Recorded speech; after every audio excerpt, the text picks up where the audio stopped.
Сәлеметсіңдер ме, құрметті оқушылар? Біз өткен сабақта сендермен сөйлеудің түрлерімен таныстық. Сөйлеудің ауызша және жазбаша түрлері болатынын білдік. Бүгінгі сабағымыздың тақырыбы мәтін. Бүгінгі сабақта мәтін бойынша тірек сөздерді белгілейсіңдер. Жаңа сөздердің мағынасын сөздіктер арқылы анықтайсыңдар.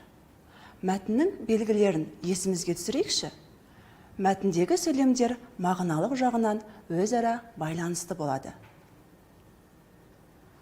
Мәтінде белгілі бір ой айтылады. Мәтінге тақырып қоюға болады. Балалар, бізге берілген гүл-күлшелерін мәтіннің басқа да белгілерімен толықтырайық. Мәтіннің тақырыбы болады. Мәтіннің тірек сөздері болады. Мәтіннің әр бөлімі азат жолдан басталып жазылады. Мәтін кіріспе, негізгі бөлім, қорытынды бөлімдерден тұрады. Мәтіннің негізгі ойы болады. Балалар, мәтіннің белгілерін есімізге түсірдік. Енді бізге берілген мәтінді мұқият тыңдаңдар. Глобус. Үшінші А сыныбында бір глобус жылап тұр екен. Сұмдық-ай, деді мұғалім шошып. Кім сені осыншама жәбірлеген? Шаншаров, деді де глобус қыстыға жылап жіберді. Ол кеше сабақтың соңында бокс көрсетемін деп мақтанып, менің басымнан төмпештеді. Әй, Шаншаров-ай, деп кейіді мұғалім. Глобуста нең бар еді? Қазір бүкіл дүние жүзі бейбітшілік үшін, жер ананың жүрегіне жара салмау үшін күресіп жатқанын білмегенің бе? Орнынан сүйретіле түрегелген Шаншаров ұялғаннан қып-қызыл болып төмен қарады. Мұғалімнің нені меңзегенін түсінді. Балалар, мәтіндегі жұлдызшамен берілген сөздердің мағынасын оқулығымыздың соңғы бетіндегі сөздіктен қарай аламыз. Қане, бірге оқиық. Жәбірлеу, зорлық, зомбылық жасау, қиянат көрсету, ұрып соғу. Төмпештеу, соққылау, ұрғылау. Меңзеу, сілтеп, бағыттап, тұспалдап көрсету. Балалар, біреуді жәбірлеп, төмпештеуге бола ма? Жоқ, әрине, болмайды. Бұл жаман қасиет. Балалар, мәтініміздегі кейіпкерлерімізді атайықшы. Глобус және Шаншаров. Балалар, енді осы кейіпкерлерімізді сипаттайық. Глобус қандай? Глобус көңілсіз.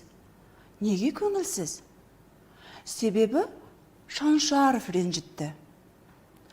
Шаншаров қандай?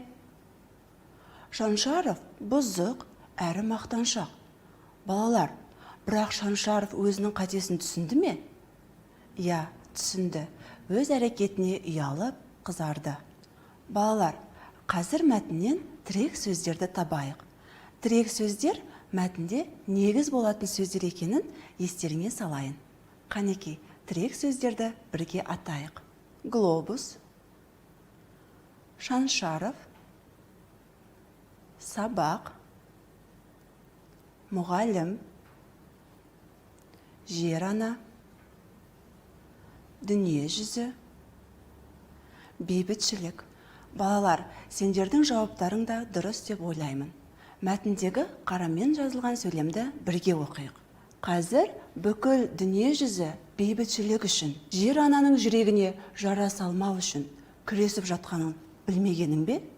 Балалар, осы сөйлемге өз ойларыңды айтыңдаршы. Табиғат адам үшін асылана. Өйткені адам баласы табиғаттың аясында өсіп-өніп жетілген. Бірақ қазіргі табиғаттың ластануы үлкен мәселе. Табиғатты қорғауға біз де өз үлесімізді қоса аламыз. Әрбір жайқалып тұрған ағашқа қамқорлық танытып, қоқыстарды кез келген жерге тастамауымыз керек.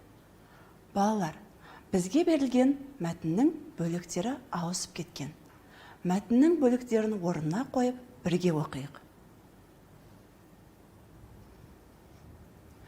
Айым аспанға қарады. Аспанда шарбы бұлт көшіп барады.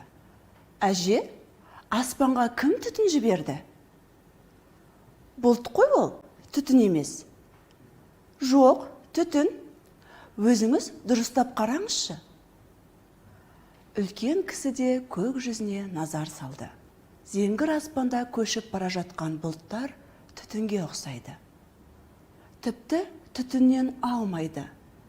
Әже немересіне бұлт дегенді қалай түсіндірерін білмей ойланып тұр. Балалар, мәтіндегі жылдышамен берілген сөздерді оқулығымыздың соңғы бетіндегі сөздіктен қарай аламыз. Зеңгір. Аспан түстес, көк, көкшіл. Шарбы бұлт. Селдір, сирек бұлт.